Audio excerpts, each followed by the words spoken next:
everyone, it's Ellie. Today we're taking a flashback to the early 2000s with Tokyo Mew Mew. I totally love this series. It was one of the first series that I was ever kind of obsessed with, and it's what got me into cosplay. We're going to be working on my Mew Ichigo costume, and I just cannot wait. I cosplayed as Ichigo many years ago, but I'm ready to try it again and give her the attention that she really deserves. So, let's get started. In classic magical girl fashion, Ichigo's outfit is a lot more complicated than it looks. It includes a bubble skirt, a fitted bodice, cat ears and a tail, as well as tons of accessories. Today, we're going to start by focusing on her skirt. Anytime I start a new project, I start by writing down what I'm making and how I plan to make it. This keeps me organized and on track of what I'm doing. So today we're working on Mew Ichigo, and we're going to be working on her skirt. I determined that in order to get the volume I want in her skirt, we're going to be using two circle skirts sewn together. So we have a waist measurement of 30 and a length of 19. So I plugged those numbers into a quick and easy circle skirt calculator and came up with a radius of 4.5 inches for the waist and a length of 19. When you add these two numbers together, it comes up to 23.5, which will be the total length of our skirt.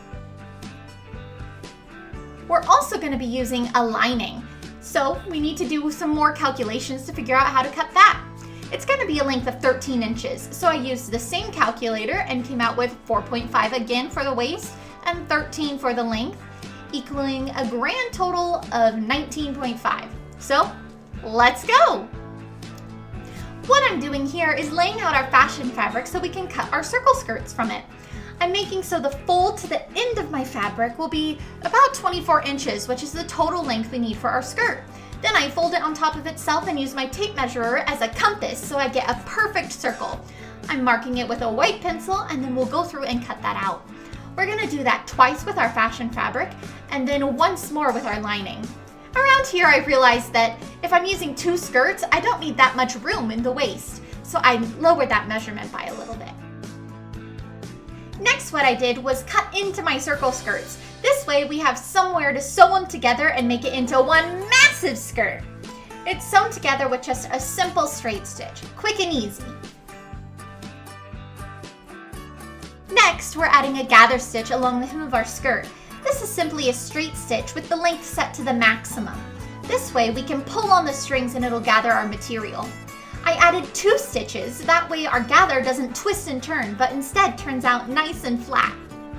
Once the hem of my skirt was completely gathered, it was time to pin it to my lining, which was not gathered at all. I had previously marked 8 points around each of my skirts that match up, so that way my gather is evenly spread along the hem of the skirt and not all bunched up into one place.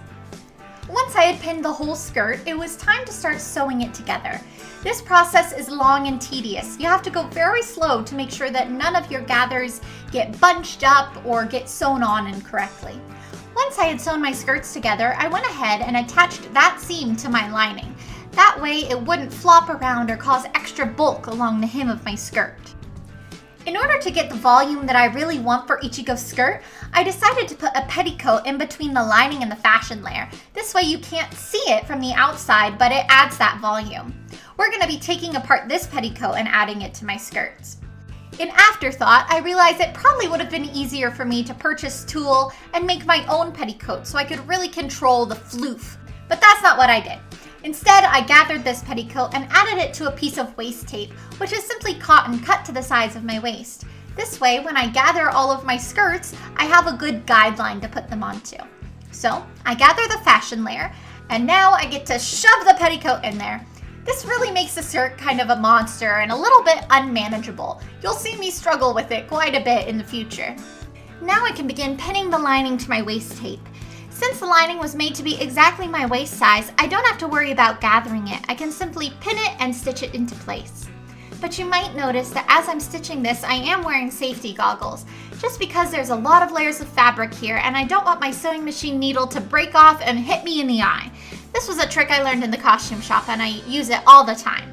Around this time, I did a fit test and realized that my skirt was nowhere near as fluffy as I wanted it to be. So I decided to add another petticoat. This petticoat was a lot longer, so I had to cut the layers of tulle off individually. Once I had them all cut off, I ran a gather stitch and gathered them up just like I did with the other petticoat.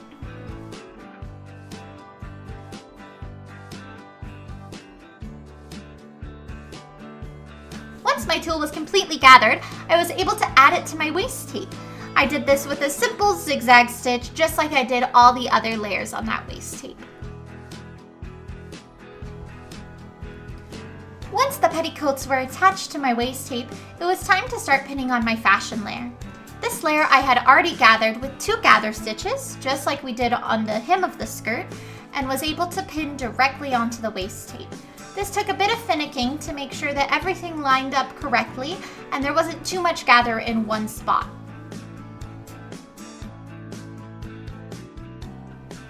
Once I had everything pinned where I liked it, I went ahead and attached it with a zigzag stitch.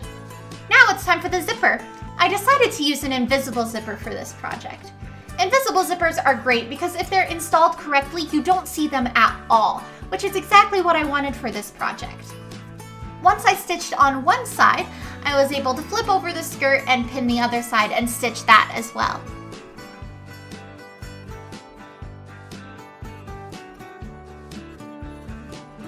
Once both sides of my zipper were attached, it was time to go in and finish up the lining. To do this, I pinned the lining directly to the zipper, and then I used a blind stitch to connect it.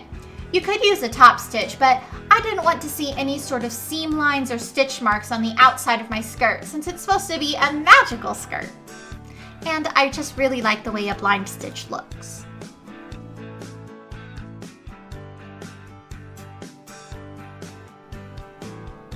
Now that the zipper is attached, it's time for us to add our waistband. I cut a strip of cotton that was about 2 or 3 inches longer than my waist and folded over both edges. Once those were ironed nice and flat, I was able to fold it in half so the edges would meet. This creates our waistband.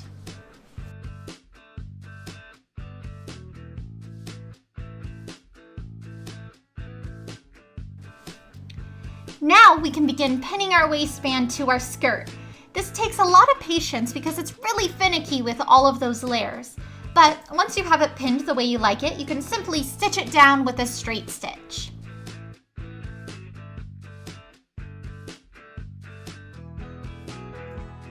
Once our waistband was attached, I was able to trim off all the excess material, and then we began to fold the waistband over. But I decided that I wanted to finish off my corners nice and neatly. To do this, we simply stitch off our waistband and then trim the excess material. Once it's flipped inside out, it looks nice and sharp.